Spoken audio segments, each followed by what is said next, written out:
cinta kepada Allah, cinta kepada Rasulullah, bersalawat memuji Nabi, mengharapkan ridhanya Allah, mengharapkan syafaatnya Nabi. Udah ada niat dan niat mereka. Kami yakin semua yang hadir hari ini termasuk Sohibul Bait mengadakan acara ini karena mengharap ridha Allah, ingin mendapatkan syafaat Rasul. Semua yang hadir pun demikian. Ila nadahum munadin minas sama, maka dari atas kepala yang malaikat menggunakan sayapnya sampai ke langit berkata, "Anqumu maghfuran lakum qad budilat sayyi'atukum hasanat." Hei, orang yang berkumpul hari ini, baik di rumah ini maupun di pojok sana, siapapun yang ada di sekitarnya, yang niatnya memuliakan Rasulullah, berzikir memuji Allah, beruntung kalian semua. Kalian gufar dari tempat ini, dosa-dosa kalian dihapuskan Allah. Amin, amin. Dan Allah berubah, Allah menggantikan sifat yang mulanya hina, tercela, nggak bagus, sifatnya orang neraka, Allah berubah dengan sifat mulia, terpuji, sifatnya Nabi, sifatnya ahli surga. Insya Allah Bapak Ibu yang mulia, semua yang hadir hari ini nggak sia-sia, dapat berkah, dapat rahmat, dan dapat syafaatnya Rasulullah. Amin. Allahumma amin. Bapak Ibu hadirin dan hadirat yang mulia, ketika hari kiamat tiba, semua manusia dikumpulkan di padang mahsyar. Matahari 1 mil di atas kepala, enggak ada naungan. Kita berdiri di sana. Ada yang mengatakan aku kaul 40 hari, ada yang mengatakan 40 tahun.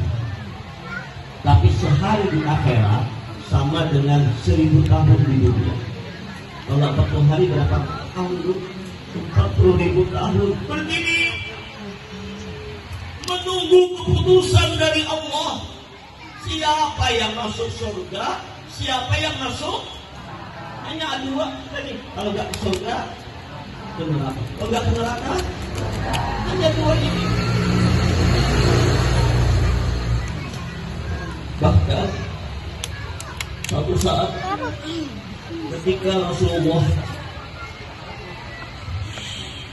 melaksanakan pemakaman seorang sahabat di pekuburan Baqi Gharqad, selesai Nabi bersama sahabat menguburkan itu jenazah, didoakan selanjutnya, lalu Nabi mengumpulkan para sahabat.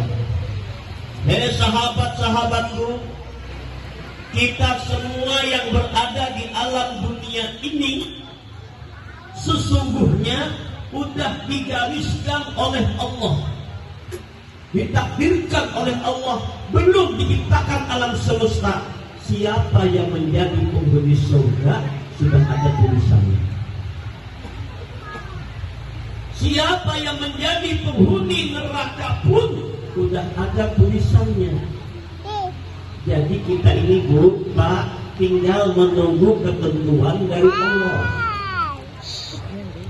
Termasuk yang hadir hari ini tidak ada tulisannya. Yang ke surga sudah ada tulisannya, yang ke neraka sudah ada tulisannya. Mendengar penjelasan itu, para sahabat berkata, "Ya Rasul, kalau memang nasib kami, takdir kami sudah Allah tentukan di alam ajali, yang ke surga sudah digariskan orangnya, yang ke neraka pun sudah digariskan orangnya oleh Allah, untuk apa kami beramal? Untuk apa kami beribadah? Kan sudah ditulis oleh Allah. Biar kami rajin sholat, rajin amal, rajin ibadah. Kalau memang ke neraka, ya ke neraka.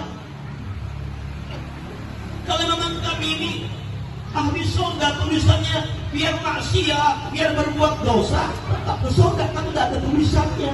Ngapain lagi beramal? Kami serahkan kepada Allah. Mendengar itu Rasulullah menjawab, "Hei sahabatku, Bukan begitu maksudnya. Kalau memang Bapak Ibu yang mulia, orang itu digariskan Allah, ditakdirkan Allah sejak di alam ajali akan menjadi penghuni neraka, maka pekerjaannya di dunia, lakonnya di dunia, perbuatannya di dunia, perbuatan orang neraka. Maksiat tak henti, sholat enggak, zikir enggak, ibadah enggak, sampai matinya enggak bertobat. Dan kata Nabi mengkabarkan ciri orang neraka itu ada 4. Sifat orang neraka di dunia ini terlihat ada 4 di antaranya. Qalbun syadidun, hatinya keras membatu. Bahasa Banjarnya hatinya pangarasan, gak mau menerima kebenaran datangnya dari manapun. Egonya tinggi, rasa paling pinter, rasa paling mulia, rasa paling hebat, rasa paling solehah, rasa paling suci, rasa-rasa akuan. Lalu nganggap remeh orang lain. Dia yang terbaik, yang lalu menghina orang lain, menganggap dia yang paling hebat. Kalau bahasa Banjarnya, in the most indahan. Tahu nggak bu Indomus indahan pak? Sudah mesti berharap. Rasa paling hebat sudah. Makanya nganggap orang lain itu nggak ada apa-apanya. Dia sinis memandang orang, menganggap remeh orang lain.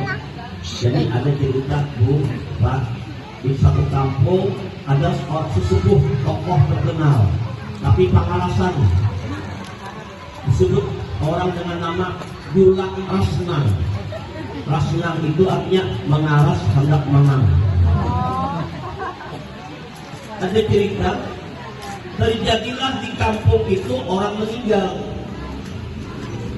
tokoh yang meninggal, ulama pada datang semua, kiai pada datang, tapi Gulang Rasnang ini karena merasa hebat, sepuh, beliau langsung jadi imam, tidak disuruh-suruh, langsung memimpin imam jenazah. Takbir pertama, Allahu Akbar. Takbir kedua, Allahu Akbar, rukuk. Takbir ketiga, sujud. Takbir keempat, tahiyat, salam. Selesai salat, anak-anak muda ini protes. Culak, ngapain? Kau salat jenazah pakai takbir segala, sujud segala, rukuk segala, kan cuma 4 takbir, nggak pakai sujud. Kenapa sampean sujud? Salah. Oh, nggak salah. Aku juga tahu kitabnya 80 kali 40 mu'in dengan 4 takbir. Kenapa dia sujud? Tahukah engkau aku sujud? Waktu angkat takbir pertama, Allahu Akbar. Aku lihat ada malaikat jabatnya yang mau mukul ini mayat. Maka aku sujud memintakan ampun kepada Allah. Ini jawaban terpaksa, yang penting menang. Memaksakan diri karena rasa hebat. Alim bagus, merasa alim nggak bagus lagi. Pinter bagus, merasa pinter nggak bagus lagi. Soleh solehah bagus, merasa soleh nggak bagus lagi.